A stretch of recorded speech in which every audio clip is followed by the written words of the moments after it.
Price Lord. கர்த்தரும் ரட்சகருமாய் இருக்கிற இயேசு கிறிஸ்துவின் நாமத்தினாலே உங்கள் யாவருக்கும் இந்த மாலை நேரத்தில் அன்பின் வாழ்த்துக்களை தெரிவித்துக் கொள்கிறோம். இப்பொழுதும் நாம் ஒரு வசனத்தை தியானிக்க இருக்கிறோம். அது என்னாகமத்தின் புஸ்தகம் 6ஆம் அதிகாரம்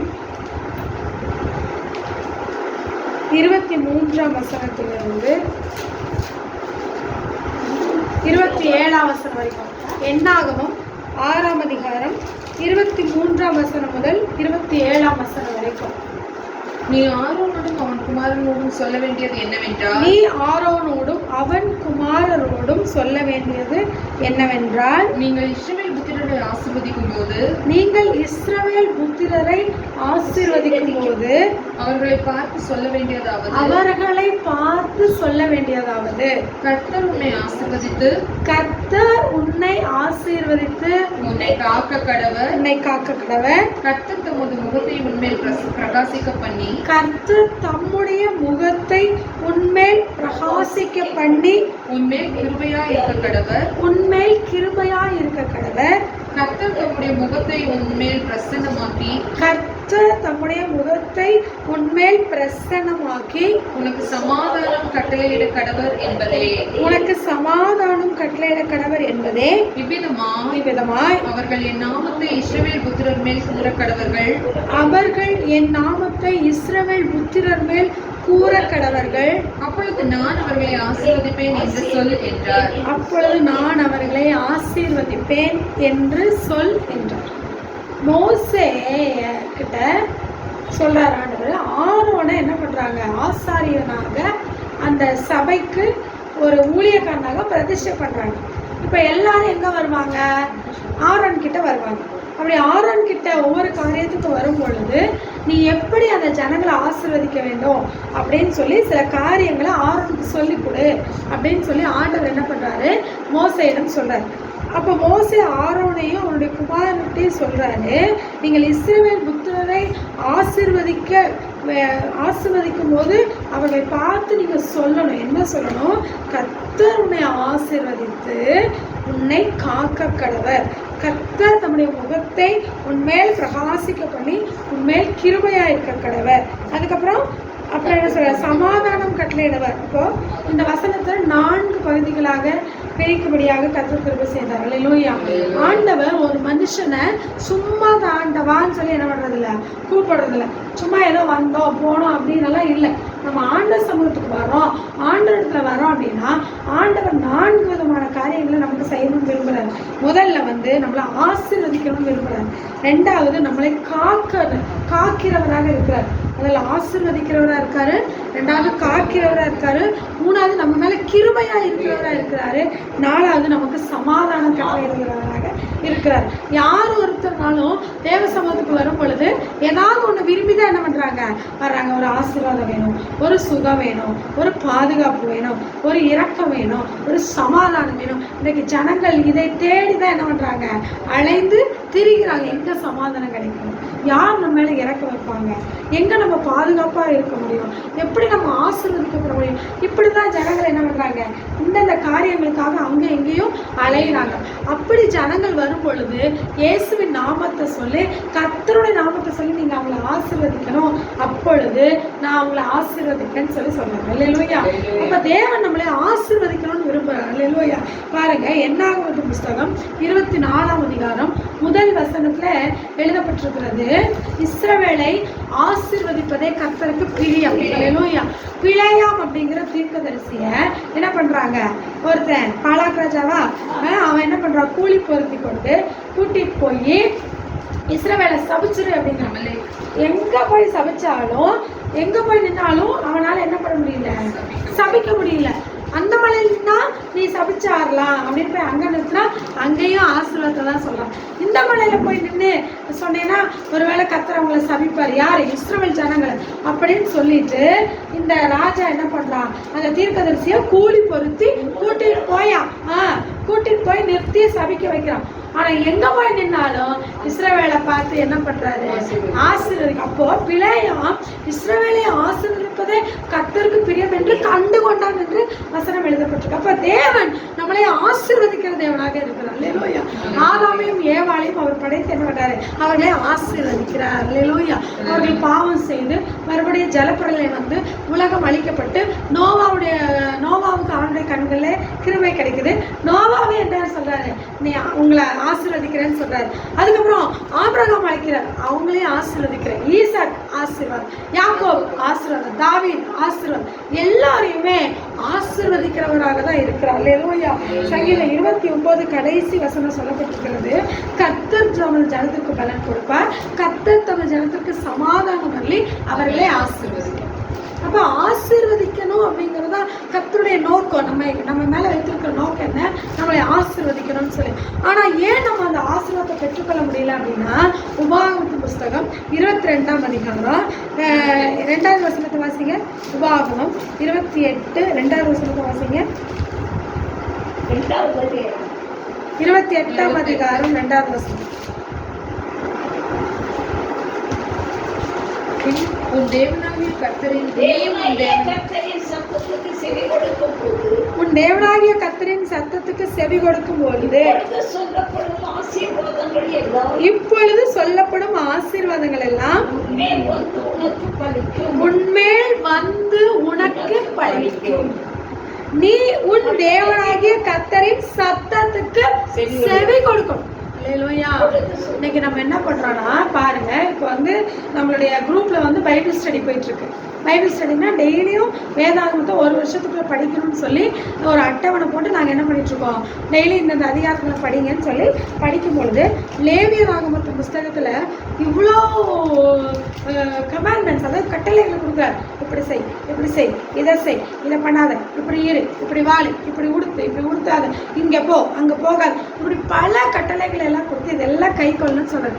அப்போ தேவன் சொல்லுகிற கட்டளைகளையும் கற்பனைகளையும் கை கொள்ளும் பொழுதுதான் நாம ஆசீர்வதிக்கப்பட முடியும். அப்போ அந்த 28ஆம் அதிகாரத்துல 3லிருந்து 14 வசனங்கள் வரைக்கும் இருக்கிற வாக்குத்தத்த வசனங்கள் அநேகமாக என்ன பண்ணுவாங்க, கேலண்டர்ல அடிப்பாங்க, வாக்குத்தத்தை அடிப்பாங்க. அது உடனே நமக்கு என்ன ஆகாது, பலிக்காது. நம்ம எப்ப வாக்குத்தத்தை நம்முடைய வாழ்க்கையில படிக்கணும்னா அவருடைய சத்தத்துக்கு நம்ம என்ன பண்ணணும், செவி கொடுக்கணும். அல்லேலூயா. அல்லேலூயா. அவருடைய கட்டளைகளையும் கற்பனைகளையும் நம்ம கை கொண்டு வாழும் பொழுது மட்டும்தான் நாம ஆசீர்வதிக்கப்பட முடியும். அல்லேலூயா. அதே மாதிரி இன்னொரு வசனம் என்ன பண்றது, கர்த்தருடைய ஆசீர்வாதமே ஐஸ்வர்யத்தை தரும், அதனோட அவர் என்ன பண்ண மாட்டாரு, வேதனையை கூட்ட மாட்டார். அப்ப பிசாசும் ஆசீர்வதிப்பான். ஏன்னா இயேசு கிறிஸ்துவ என்ன சொல்றார், நீ என்னை தாழ விழுந்து பணிந்து கொள், அப்பொழுது நான் இதெல்லாம் உனக்கு என்ன பண்ணுவேன் கொடுக்குறேன்னு சொல்ல. அப்ப பிசாசு என்ன பண்ணுவான்னா தன்னை வணங்குறவங்களுக்கு, தன்னை வழிபடுறவங்களுக்கு என்ன பண்ணுவான், ஆசீர்வாதத்தை கொடுப்பான். ஆனா அந்த ஆசீர்வாதத்துல என்ன இருக்காது, சமாதானம் இருக்காது.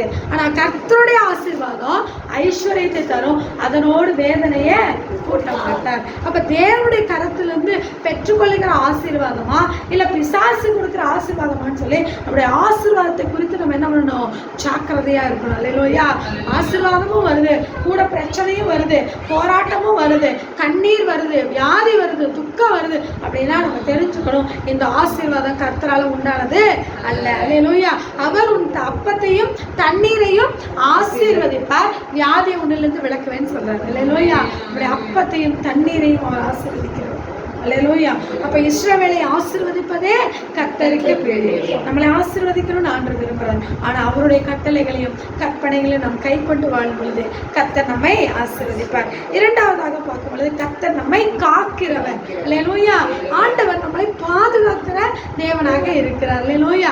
நம்மளை அவர் காக்கல அப்படின்னா நம்ம என்ன பண்ண முடியாது, இருக்கவே முடியாது.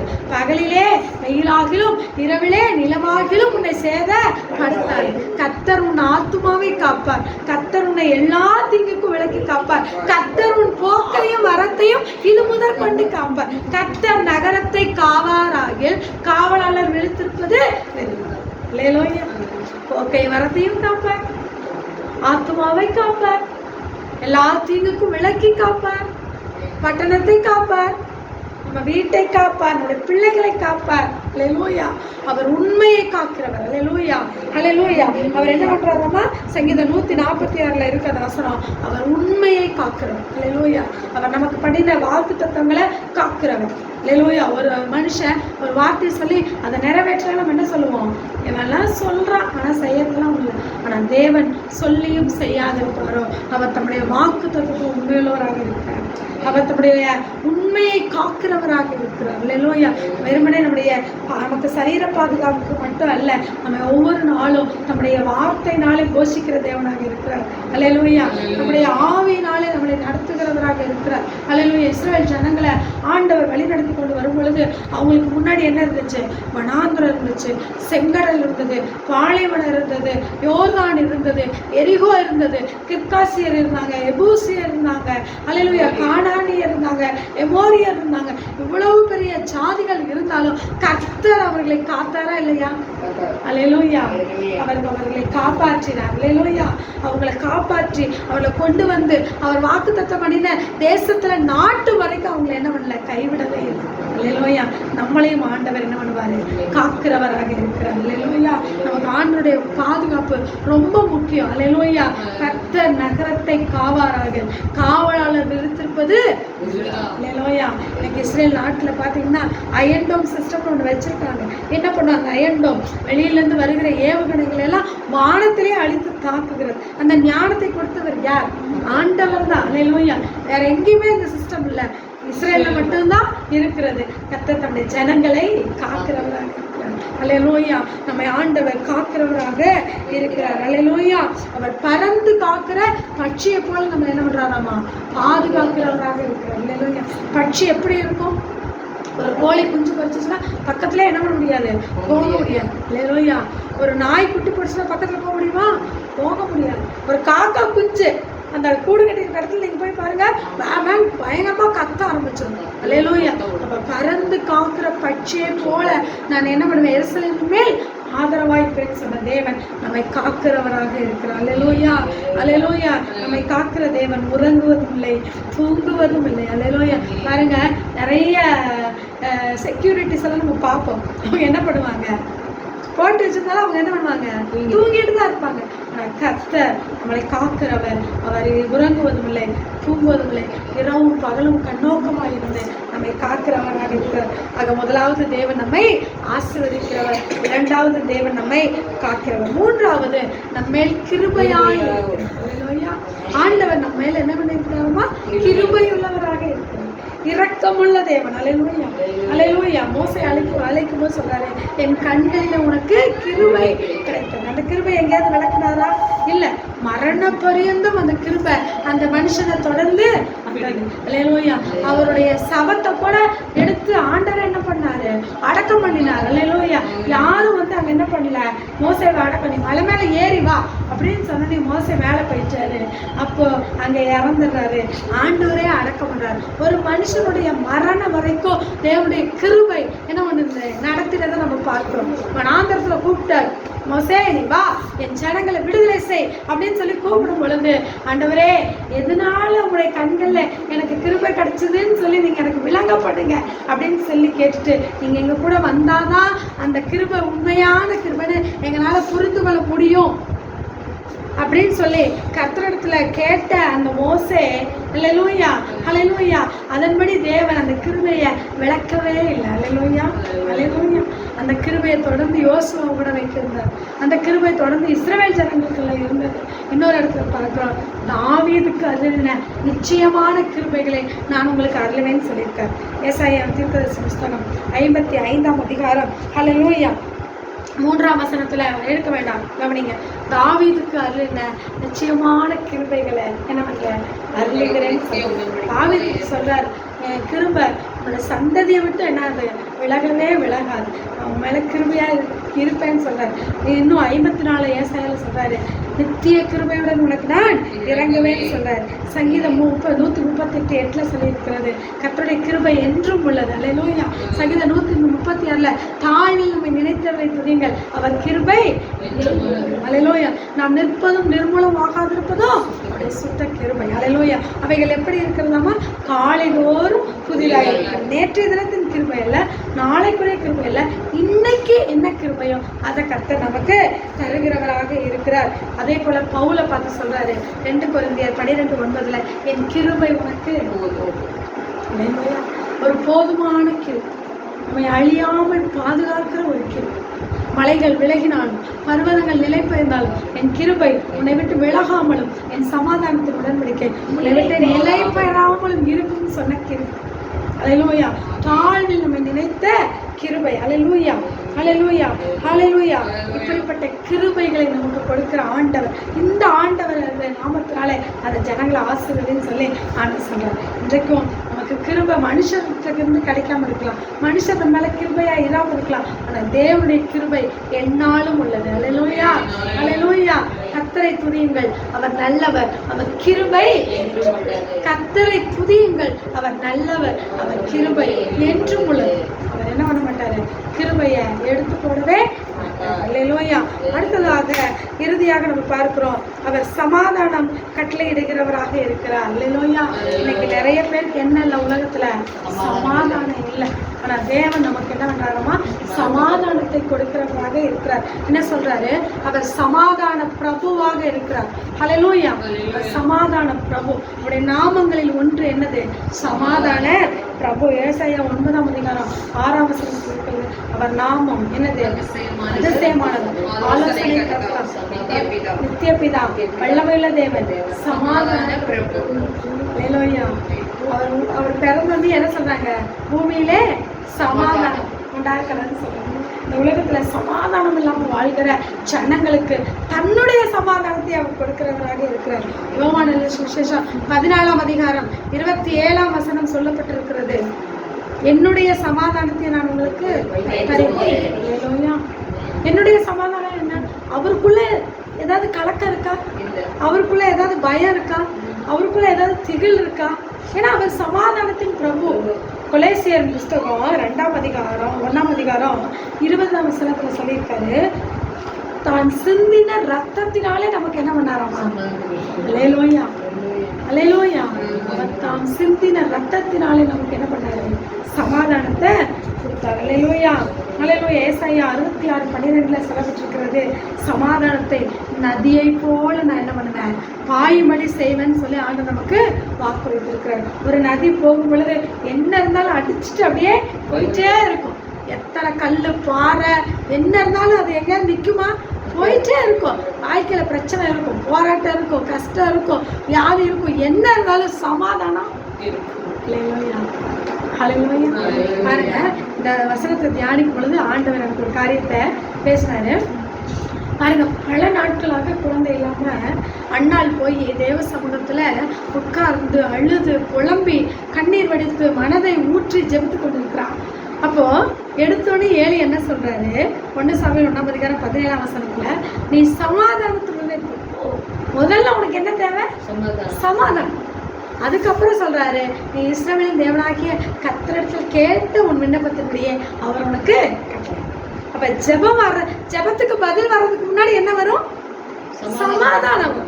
நீங்க ஜெபிச்சு முடிச்சு எந்திரிச்சு உடனே பதில் கிடைக்கலனாலும் ஒரு சமாதானம் உங்களுக்குள்ள வரும். பார்த்தீங்களா? அல்லேலூயா. நீங்கள் ஒன்றுக்கும் கவலைப்படாமல் எல்லாவற்றை குறித்ததான உங்கள் விண்ணப்பங்களை ஸ்தோத்திரத்தோடு கூடிய ஜெபத்தினாலும் வேண்டுதல்னாலும் தேவனுக்கு தெரியப்படுத்துங்கள். அப்பொழுது எல்லா புத்திக்கும் மேலான தேவ சமாதானம் உங்கள் இருதயங்களையும் உங்கள் சிந்தைகளையும் கிறிஸ்து இயேசுவுக்குள்ளாக. அப்ப பதில் வர்றதுக்கு முன்னாடியே என்ன வந்துடும்? அதனாலதான் ஆண்டு சொல்றாரு, என்னுடைய சமாதானத்தை நான் உங்களுக்கு தருகிறேன். அவருடைய சமாதானம். அவருக்கு இடர்ல இல்லை, அவருக்கு குழப்பம் இல்லை, அவருக்கு என்ன இல்லை, திகில் இல்லை, பயம் இல்லை. அவருடைய பிள்ளைகளாக இருக்கும் பொழுது, அவருடைய சமாதானத்துக்குள்ள வரும் பொழுது நாம எப்படி இருக்கோம்? பயம் இல்லாத இருக்கும், திகில் இல்லாத இருக்கும். என்ன நடந்தாலும் எதுவும் நடக்காது, ஆண்டவர் இருக்கார் அப்படிங்கிற சமாதானம் நமக்குள்ள இருக்கும். அப்ப தேவனுடைய சமாதானத்தை நம்ம என்ன பண்ணணும்? காத்துக்கொள்ள வேண்டும். 2 தெசலோனிக்கேயர் 3:16 சொல்லப்பட்டிருக்கிறது, சமாதானத்தின் கர்த்தர் தாமே எப்பொழுதும் சகல விதத்திலும் உங்களுக்கு சமாதானத்தை தந்துள்ளார். எப்பொழுதும், எல்லா சூழ்நிலைகளிலும், சகல விதத்திலும் உங்களுக்கு சமாதானத்தை தந்துள்ளவர். அப்போ அந்த தேவன் சமாதானத்தின் தேவனாக இருக்கிறார். நம்முடைய தேவன் கலகத்தின் தேவன் அல்ல. நம்முடைய தேவன் என்ன தேவன்? சமாதானத்தின் தேவன். அல்லேலூயா. அப்போ இதெல்லாம் நம்ம பெற்றுக்கொள்ளணும் அப்படின்னா அதுக்கு முன்னாடி நம்ம என்ன பண்ணணும்? அவருடைய முகத்தை நோக்கி பார்க்கணும். அல்லேலூயா. பாருங்க, இஸ்ரவேலை ஆசீர்வதிப்பதே கர்த்தருக்கு பிடிக்கும். கர்த்தர் உன்னை காக்கிறவர், கர்த்தர் உங்கள் கிருபையா இருக்க கடவுள், கர்த்தர் உனக்கு சமாதான கட்டளையிடுவார். ஆனால் எங்கேருந்து அதெல்லாம் வருது? கர்த்தருடைய முகத்தில் இருந்து. கர்த்தர் தம்முடைய முகத்தை உண்மையில் பிரகாசிக்கப்படும், கர்த்தர் தம்முடைய முகத்தை உண்மையில பிரசன்னமாக்கணும். அப்போதான் இதெல்லாம் வரும் அப்படின்னா அப்போ நம்ம யாரை நோக்கி பார்க்கணும்? அவருடைய முகத்தையே நோக்கி பார்க்கணும். அல்லேலூயா. சங்கீதம் 27:8 அதிகாரத்தில் தாவீது சொல்றாரு, உம்முடைய முகத்தை, என்னுடைய முகத்தை தேடுங்கள் என்று சொன்னீரே, உம்முடைய முகத்தையே நான் தேடுவேன் கர்த்தாவே. அல்லேலூயா. என்னுடைய முகத்தை தேடுங்கள்னு நீங்கள் சொன்னீங்களே, உம்முடைய முகத்தையே நான் தேடுவேன்னு சொல்கிறேன். சங்கீதம் 34 அதிகாரத்தில் 6 வசனத்தில் 5 வசனத்தில் சொல்றாரு, அவர்கள் அவரை நோக்கி பார்த்து பிரகாசமடைந்தார்கள், அவர்கள் முகங்கள் வெட்கப்படவில்லை. ஹல்லேலூயா. சங்கீதம் 17:5 சொல்லப்பட்டிருக்கிறது, நீதியிலே உம்முடைய முகத்தை நான் தரிசித்தேன். ஹல்லேலூயா. அவருடைய முகத்தை நம்ம என்ன பண்ண நோக்கி பார்க்கணும். ஏன் நம்ம ஊழியத்துக்கு பெடியல் இவாஞ்சலிக்கல் வேர்ல்ட் விஷன் மினிஸ்ட்ரிஸ் வச்சுருக்கோம் தெரியுமா? பெடியல்னா கர்த்தருடைய முகம். அப்போ கர்த்தருடைய முகத்திலிருந்து சமாதானம், பாதுகாப்பு, ஆசீர்வாதம், அல்லேலூயா, அப்புறம் என்ன சொல்ல கிருபை எல்லாமே அங்கிருந்து தான் வரும். அதனால தான் பெடியல்னு பேர் வச்சிருக்கோம். அல்லேலூயா. அதனால தேவனுடைய முகத்தையே நம்ம நோக்கி பார்க்கணும், தேவனை பார்க்கணும். தேவனை நோக்கி பார்க்கும் பொழுது அவர் முகத்திலிருந்து வருகிற இந்த நன்மைகள் நம்முடைய வாழ்க்கையில் வந்து சேரும். அப்போ நம்ம வாழ்க்கையில் கிருபை இல்லை, நம்ம வாழ்க்கையில் ஆசீர்வாதம் இல்லை, நம்ம வாழ்க்கையில் சமாதானம் இல்லை, நம்ம பாதுகாப்பாக உணரலை அப்படின்னா நம்ம சரியான விதத்தில் கர்த்தரை நோக்கி பார்க்கலன்னு அர்த்தம். அல்லேலூயா. அவரை நோக்கி பார்க்கணும். இஸ்ரவேலின் இராணுவங்களின் தேவனாகிய சேனைகளின் கர்த்தருடைய நாமத்தில் நான் வருகிறேன்னு தாவீது சொன்னார் இல்லையா? சொன்ன அந்த வாக்குப்படி என்ன பண்ணாரு? போய் முறியடித்தார். காரணம் என்ன? அவருடைய பார்வை கோலியாத்தின் மீது அல்ல, அவருடைய பார்வை ஆண்டவராகிய இயேசு கிறிஸ்து மேல இருந்துச்சு. ஹல்லேலூயா. அப்போ இந்த உலக ஓட்டத்தில் வசனம் சொல்லுகிறது, எபிரேயர் 12 அதிகாரத்தில் சொல்லப்பட்டிருக்கிறது, நீங்கள் என்ன பண்ணணும்? பாவமான யாவையும் பாரமான எல்லாவற்றையும் என்ன பண்ணணும்? ஒதுக்கி தள்ளிட்டு விசுவாசத்தை துவக்குகிறோம் முடிக்கிறோம் ஆகிய கிறிஸ்துவை நோக்கி நீங்கள் என்ன பண்ணணும்? ஓடிக்கொண்டு உங்கள் ஓட்டத்தில் நீங்கள் ஓடணும். அப்போ நம்மளுடைய பார்வை அங்கே இங்கே போகும். சில நேரங்களில் நம்ம என்ன பண்ணுவோம்? உதவிக்காக மனுஷரை பார்ப்போம், சில நேரங்களில் பாதுகாப்புக்காக ஏதாவது ப்ரொடெக்ஷனுக்காக வேறு ஏதாவது எதிர்பார்ப்போம், சமாதானத்துக்காக யார்கிட்டயா ஃபோனில் பேசி சமாதானம் கிடைக்குமான்னு எதிர்பார்ப்போம். ஐயோ, யார் மூலமாவது நமக்கு ஆசீர்வாதம் வருமானம் இல்லை. நம்ம எங்கே பார்த்தாலும் எதுவுமே வராது. கிழக்கிலும் மேற்கிலும் வனாந்தர திசையிலேருந்து ஜெயம் வராது. இல்லையா? குதிரை எத்தனை நாளுக்கு ஆயத்தப்படும், ஜெயமோ. அப்போ ஆசீர்வாதம் வேணுமா? கிருபை வேணுமா? பாதுகாப்பு வேணுமா? சமாதானம் வேணுமா? நம்ம யாரை நோக்கி பார்க்கணும்? கர்த்தரை நோக்கி பார்க்கணும். என் முகத்தை தேடுங்கள் என்று சொன்னீரே, உங்களுடைய முகத்தையே நான் தேடுவேன் கர்த்தாவே.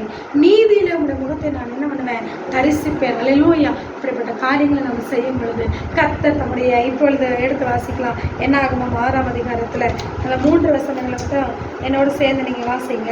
24, 25, 26. அல்லேலூயா. கர்த்தர் உன்னை ஆசீர்வதித்து உன்னை காக்க கடவர், கர்த்தர் தம்முடைய முகத்தை உன்மேல் பிரகாசிக்க பண்ணி உன்மேல் கிருபையா இருக்க கடவர், கர்த்தர் தம்முடைய முகத்தை உன்மேல் பிரசன்னமாக்கி உனக்கு சமாதான கட்டளை. அல்லேலூயா சொல்லுவோமா? அல்லேலூயா. உம்முடைய முகத்திலிருந்து கிடைக்க வேண்டிய எல்லா ஆசீர்வாதங்களும் எனக்கு உண்டாகும்படி இந்த நேரத்தில் என்னை நினைவு கூறுங்கன்னு சொல்லி நம்ம கேட்கும் பொழுது கர்த்தர் இந்த வசனத்தின்படி நம்மை ஆசீர்வதிப்பார். Amen. Amen. Praise the lord. Hallelujah. Hallelujah. எல்லா கண்களை மூடி நம்ம ஜெபிக்கலாம். அன்புள்ள ஆண்டவரே, இந்த அருமையான ஆசீர்வாதமான இந்த ஓய்வு நாளில் ஆண்டவரே, சாயங்கால வேளையில் இந்த மாலை ஆராதனையில் தாவுடைய வார்த்தைகளை கொண்டு எங்களோடு கூட பேசுனீங்க. உடைய முகத்தின் ஒளி எங்கள் மேல் பிரகாசிக்கப்படுங்க, உடைய முகத்தின் ஒளி எங்கள் மேல் பிரசன்னமாக்குங்க. எங்கள் மேலே ஆண்டவரே கிருபையாக இருங்க, எங்களுக்கு சமாதானத்தை கொடுங்க, எங்களை ஆசீர்வதிங்க, எங்களை காத்து கொள்ளுங்க. புதிய மகிமையெல்லாம் உமக்கே செலுத்துகிறோம். இரட்சகரும் மீட்பருமாய் இருக்கிற இயேசுவின் நாமத்தில் வேண்டி மன்றாடி செபிக்கிறோம் எங்கள் ஜீவனுள்ள நல்ல பிதாவே. ஆமென். Praise the Lord. Hallelujah. Hallelujah. Hallelujah. God bless you. God bless you.